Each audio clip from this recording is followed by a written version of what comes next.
Okay, welcome back to members of 121 Community Church in Grapevine, Texas, and our ongoing study in The Future of Theology, Essays to Honor Jürgen Moltmann, edited by Volf, published by Erdman's in 1996.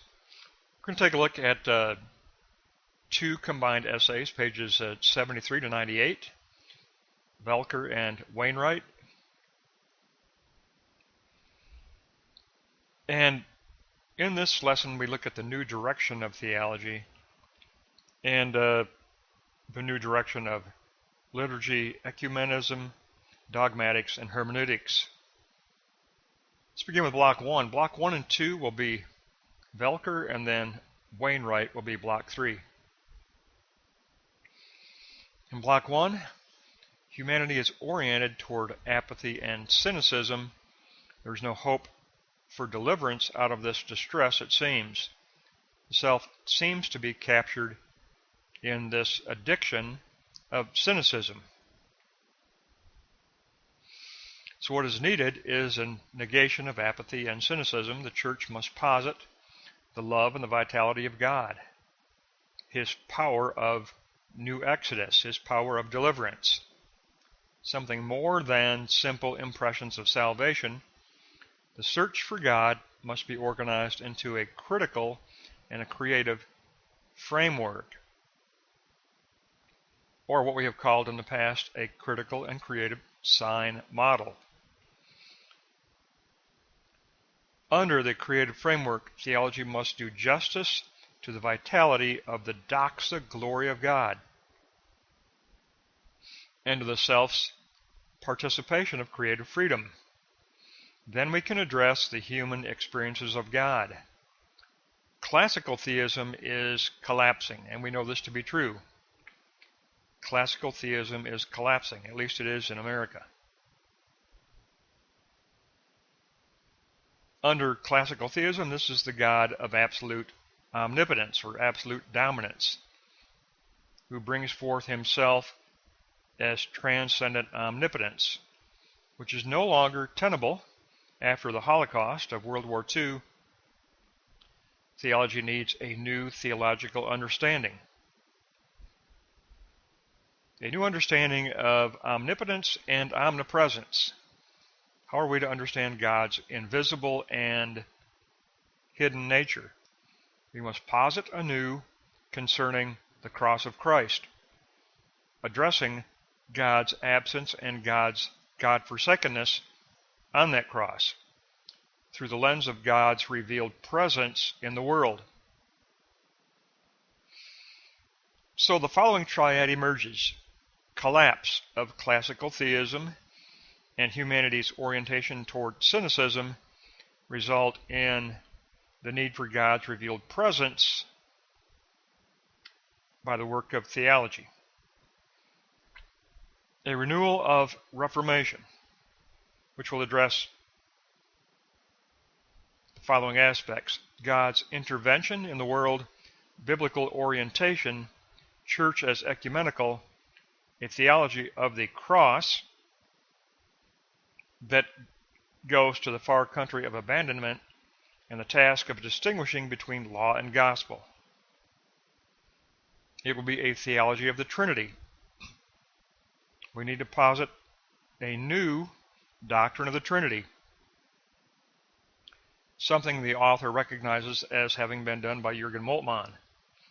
Illuminate the relation between God and his creatures, posit a real knowledge of the doxa glory of God, address new definitions of perichoresis,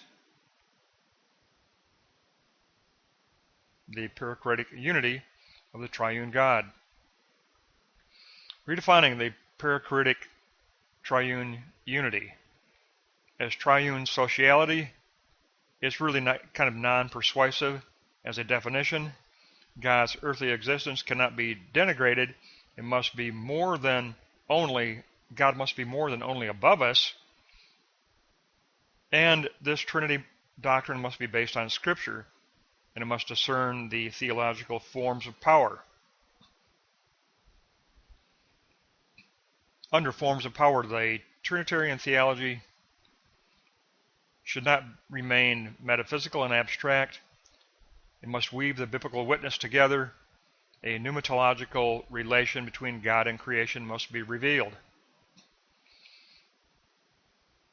So we're led to forming a pneumatological relationship to creation. It must be praxis-based, a bottom-up type of theology, God acting with his creation, and the self animated by spirit, and not the old classical dualism of classical theism.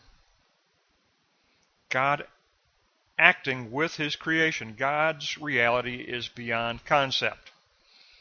The biblical witness is pluralistic. A new coherence of concepts is needed to form that sign model. So we need to redefine the theological concepts, and the glue that will hold them together, the geometric glue that will hold them together, must be posited anew as a new coherence, something very similar to Moltmann's ontological trinity. That's the needed direction of theology in Block 1. We need Moltmann's ontological trinity as a new coherence of theological concepts. Now let's look at that in a concrete way in Block 2. Now we know of the theoretical need, a new coherence of concepts. Now let's take a look at the very concrete manifestation of that theoretical need. Block 2, the church exists in a freedom under the Word, which provides the form for theology. The church constructs an organizational form for the content of Scripture. It's a community united through Word with an ecumenical scope. The church adopts relational forms as hierarchical form, as a subsystem of culture, and associative form as related to culture. In both cases, the church must guard its own distinctive qualitative difference, not become absorbed into the culture, but guard and protect its distinctive qualitative divine Christological difference. So form of theology plus ecumenical orientation will bring about a posited qualitative difference. So let's take a look at that here in Block 2, Note 3. The role of the church has a special disposition, with all churches possessing their own perspective on faith, which is renewed through the Word, a ministering out of theoretical, systematic form, and a practical, associative form. There you go. Exactly what Moltmann did posit. The theoretical must move toward praxis and the practical. So it includes a theoretical, systematic form and a practical, associative form. So note 4, under this theology, the two are dialectically related to each other. The church's self-understanding includes itself as an ecumenical entity, a congregational form, an objective congregation with a subjective ecumenical consciousness. There you go. The church exists as posited, objective congregation with subjective ecumenical consciousness. There's your subjectivity and objectivity. So Block 2, Note 5, Scripture interpretation informs our ecumenical consciousness, helping us to recognize the real of God's kingdom in our reality, and help in recognizing God's aletheia truth. Out of this ecumenical consciousness emerges responsibility. Out of it emerges responsibility to go out of the self in a posited associative mission. We recognize sin as misused power, demanding the need for new reformation, a theology of the cross. Note 7, there is a systematic form of sin as a destructive ideology. Nazism and the Third Reich was exactly that, which created meaninglessness and helplessness and horror, Holocaust horror. So we need the meaningful and hopeful theology of the cross. That is exactly what we need.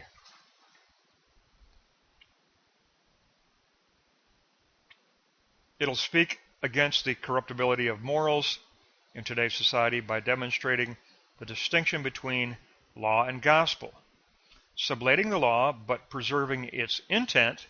Therefore, the law and gospel become dialectically related.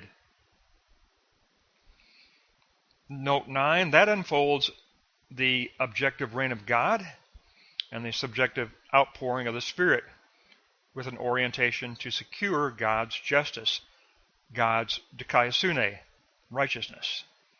Dialectically, refining humanity's relationship with God and reaching a universality of reciprocity. A triune ontological reciprocity. Under this universality, it's a dialectic of posited expectation and collective recollection, drawing attention to the coming reign of God through Moltmann's posited panentheism. So we get led to a concrete mission of participating in the coming reign of God. Our theoretical forms of theology must offer an equality of access, including access for outcasts and the God-forsaken, and we posit a prophetic positing of the gospel, a prophetic positing of an internal externality in that realm of positing.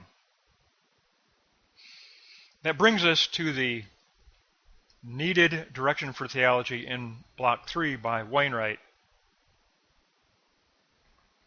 Now we switch to Wainwright.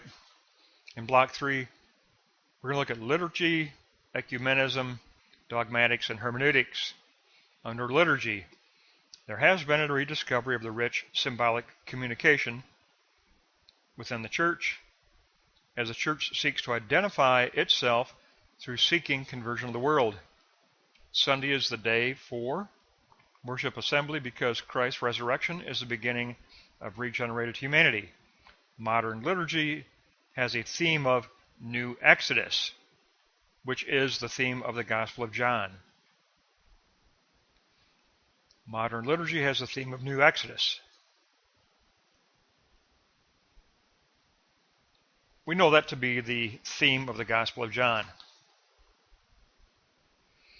Ecumenism, based on Christ's prayer that they all may be one. The unity of Christ's followers is to be a testimony. Unity of church is the beginning of the realization of God's purpose, which anticipates Philippians 2, where every knee will bow to Christ. Fragmentation is counter to the gospel testimony.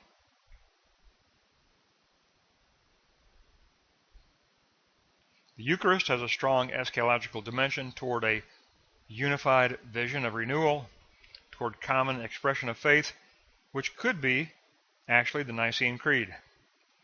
Under dogmatics, Barth revitalized dogmatics, which must be utterly eschatological, said Barth. Moltmann was Barth's successor.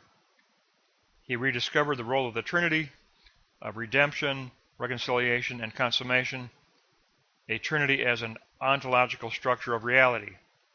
Thank you to Jürgen Moltmann. Hermeneutics. The church is a cultural linguistic community with rules of speech. Church history becomes history of exegesis. Faith seeks to formulate allegoria doctrine. Moltmann's Theology of Hope taught us this with his praxis for God's kingdom. So we close out with Wainwright really lifting up the contribution by Jürgen Moltmann, that he gave us a rediscovered role of the Trinity, a Trinity as the ontological structure of reality. And that is exactly what Moltmann did. His theology of the cross as a theology of the ontological structure of reality as Trinitarian. It's going to wrap up pages 73 to 98, and we're going to pick up next time on page 99.